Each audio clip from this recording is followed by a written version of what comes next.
Hello guys, അങ്ങനെ ഇന്ന് ഞങ്ങൾ തൃശ്ശൂർ പോയപ്പോൾ ഫുഡ് കഴിക്കാൻ വേണ്ടിയിട്ട് അക്ഷയ റെസ്റ്റോറൻറ്റിൽ കയറിയേക്കാണ് കേട്ടോ. ഒരു 12 മണിയൊക്കെ ആകുമ്പോഴുണ്ടോ നമ്മളവിടെ എത്തിയത്. ചിന്നനും പാച്ചു പിന്നെ റെസ്റ്റോറൻറ്റിൽ ചെന്നാലും അതുപോലെ തന്നെ മോളിൽ ചെന്നാലും ഇതുപോലെ ബേബി ചെയർ ഉണ്ടെങ്കിൽ അവിടെ ഇരുന്നിട്ട് ഫുഡ് കഴിക്കും കേട്ടോ. അപ്പോൾ നമ്മൾ ലൈം ഓർഡർ ചെയ്തിട്ടുണ്ടായിരുന്നു, നല്ല ദാഹനമായിരുന്നു. അങ്ങനെ ചിന്നൻകുട്ടി ഇതാ ലൈം കുടിച്ചുകൊണ്ടിരിക്കുകയാണ്. ചിന്നൻകുട്ടിക്ക് കവിളില നുണക്കുഴി ചിന്നൻകുട്ടിയുടെ അച്ഛൻ്റെ അടുത്ത് കിട്ടിയതാണ് കേട്ടോ. അങ്ങനെ ഇതാ ഓർഡർ ചെയ്ത ഫുഡൊക്കെ വന്നു. അച്ഛൻ പൊറോട്ടയായിരുന്നു, ചിക്കനാണ് ഓർഡർ ചെയ്തിട്ടുണ്ടായിരുന്നത്. അമ്മ സാധാരണ മീൽസാണ് കഴിച്ചിട്ടുണ്ടായിരുന്നത്. ഞാനും തുമ്പിയും ഫ്രൈഡ് റൈസും അതുപോലെ ചിക്കനാണ് കേട്ടോ മേടിച്ചിട്ടുണ്ടായിരുന്നത്. തുമ്പി വളരെ ആസ്വദിച്ച് ഫുഡ് കഴിച്ചുകൊണ്ടിരിക്കുകയാണ് കേട്ടോ. വീഡിയോ എടുക്കണമെന്ന് അറിഞ്ഞിട്ടുണ്ടായിരുന്നില്ല. അങ്ങനെ ഫുഡൊക്കെ കഴിഞ്ഞിട്ട് 2 ഡാൻസൊക്കെ കളിച്ചു. തുമ്പിയുടെ ഡ്രസ്സ് ഞാൻ ഓൺലൈനായിട്ട് പർച്ചേസ് ചെയ്തതാണ്. ഡിസ്ക്രിപ്ഷൻ ബോക്സിൽ ഇതിൻ്റെ ലിങ്ക് കൊടുക്കാം കേട്ടോ.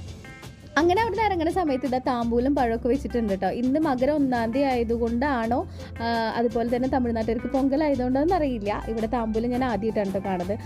അപ്പോൾ വീഡിയോ ഇഷ്ടമായി ലൈക്ക് ചെയ്യുക, ഷെയർ ചെയ്യുക, സബ്സ്ക്രൈബ് ചെയ്യുക. ബൈ.